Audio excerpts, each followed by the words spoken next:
Orpheus was the son of a muse, and music lived in his soul. When he played his lyre, even the wind seemed to stop and listen. His songs could calm storms, make wild beasts lie still, and bring joy to every heart. Among all who heard him, only one truly captured his, Eurydice. Their love was deep and real, the kind that made the world feel brighter. One day, under a gentle sky, they were married. It was a small and joyful ceremony, filled with music and laughter. Later that day, the two of them walked together in a quiet garden. Eurydice stepped on a serpent. It struck before she could react. She fell. Her eyes found his for one last moment, and then closed forever. The world he knew changed in an instant, and the music stopped. Orpheus couldn't bear a world without Eurydice. With only his lyre and the weight of his grief, he journeyed downward into the land of the dead, where no living soul belongs. He walked through valleys where no wind blew, crossed ground cold as stone. Darkness pressed in from all sides, but he never turned back. Love pulled him forward. He reached the river Styx, the boundary of life and death. There stood Charon, the silent ferryman. He had never taken the living across, but Orpheus played a song of sorrow. For a long moment, Charon said nothing. Then slowly he reached out his hand and let him pass. Charon's boat moved slowly along the river Styx. On both sides were the lands of the underworld. Orange and red flames flickered from deep holes, and soft cries echoed through the air like the breath of the dead. Some ghostly figures moved in the mist, thin and weak, chained by fire and endless pain. In the silence, the palace of Hades came into view. It stood tall and dark, with flames burning on stone platforms. When he reached the shore, he walked heading toward the palace of the one who ruled the land of the dead. Before the thrones of Hades and Persephone, Orpheus kneeled.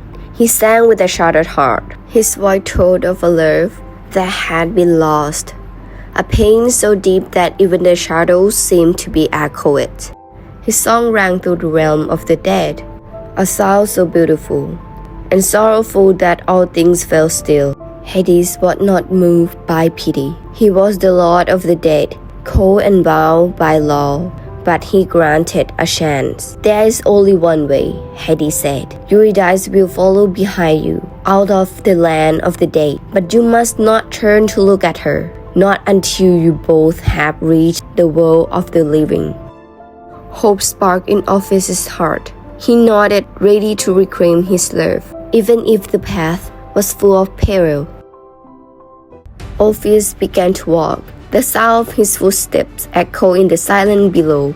The underworld was dark and cold, as if every shadow was watching. Eurydice followed quietly behind, only a few steps away. But to Orpheus, it felt like the distance between two worlds. He longed to turn around, to see her face, to be sure she was truly there, not just a fragile hope. He listened, trying to catch the rhythm of her steps in the silence. Each one was a taste of the heart. The soft sound of her feet was the rhythm of his life.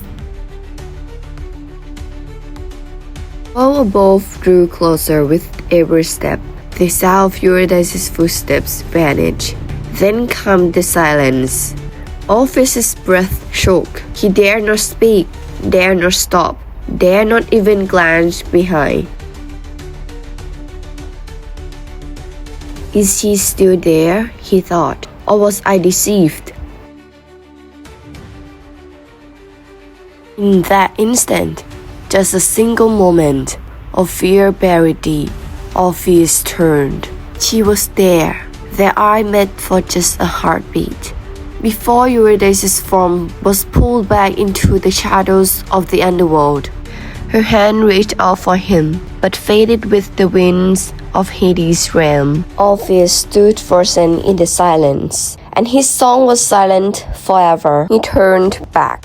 For only a fraction of a second, he only wanted to see her, to be certain she was still there. But it was enough to destroy everything. Eurydice faded before his eyes. The hand that reached for him vanished into emptiness. No words, no goodbye. Only her final glance filled with love and farewell. Orpheus stood alone, closer than ever to the threshold of life. But his heart had fallen back into the depths. He did not move forward. He did not return to the sun. He simply stood still. There was no song, no voice, only silence and tears.